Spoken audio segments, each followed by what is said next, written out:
आइए बिना किसी देरी के एक डीप कवर ऑपरेटिव के दिमाग की उस गहराई में उतरते हैं जहां रोजाना की आम जिंदगी भी एक भयानक मनोवैज्ञानिक युद्ध बन जाती है।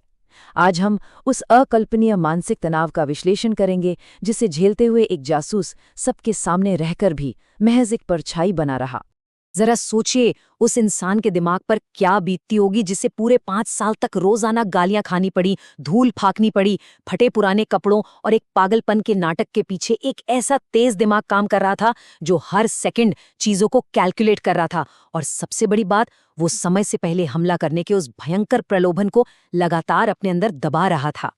तो चलिए शुरू करते हैं भाग 1, एक भूत की तरह जीना। हमारी ये टाइमलाइन शुरू होती है पाकिस्तान के इस्लामाबाद की तपती धूप में, फैसल मस्जिद की सफ़ेद सीढ़ियों के ठीक बाहर।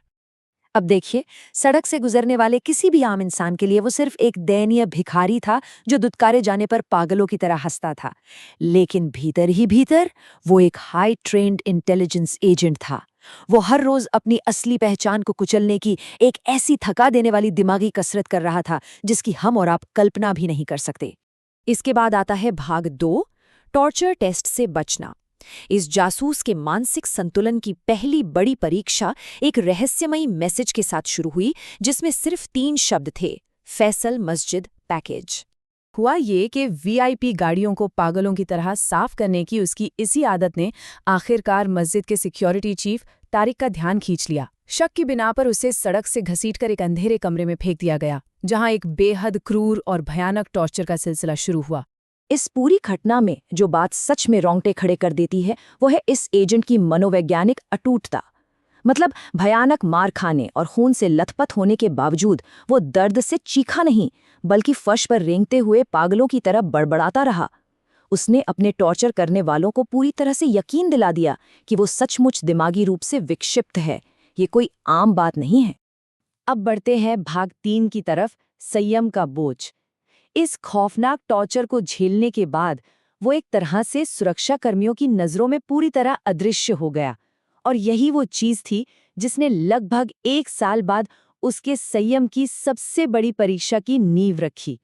उस पल की कल्पना कीजिए जब वो मोस्ट वांटेड टारगेट भारी सुरक्षा के बीच वीआईपी काफिले में वहां पहुंचा, तो एजेंट का पहला इंसानी रिएक्शन क्या था? यही कि वो उठे और अपने नंगे हाथों से उस आतंकी को खत्म कर दे। खून खौल रहा था, लेकिन यहीं उसके पेशेवर दिमाग ने शरीर को हावी होने से रोका। तर्क ने उसे अपनी कसती हुई मुट्ठियों को खोलने और वापस उसी पागलपन के नाटक में लौटने पर मजबूर कर दिया। आगे है भाग 4, अंडरवर्ल्ड से हथियार खरीदना।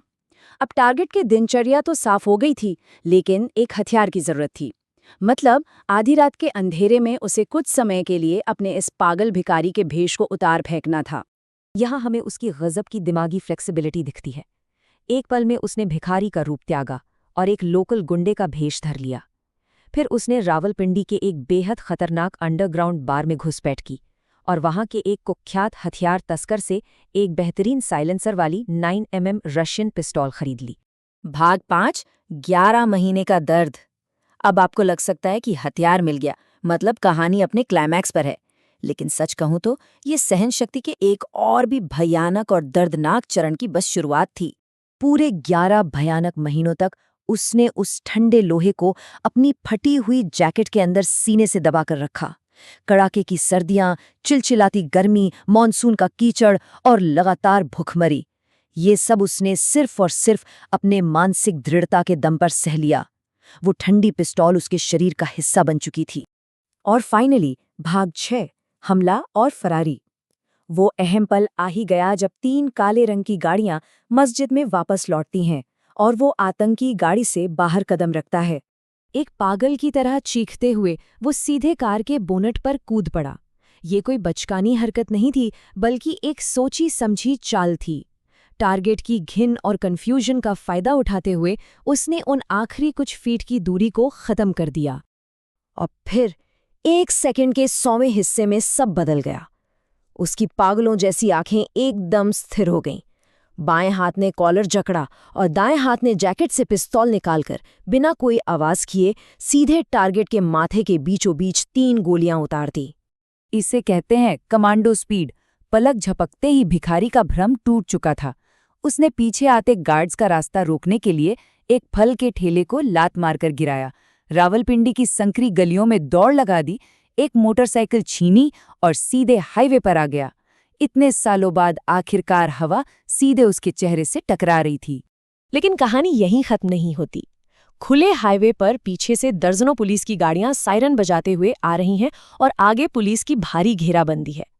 इस मोड़ पर आकर हमें ये सोचने पर मजबूर होना पड़ता है कि किसी मिशन के लिए एक इंसान अपने दिमाग को आखिर किस हद तक पुश कर सकता है, और क्या परछाइयों की इस खौफनाक दुनिया से और उन 5 सालों के मनोवैज्ञानिक बोझ से कभी कोई असली फरारी मुमकिन है।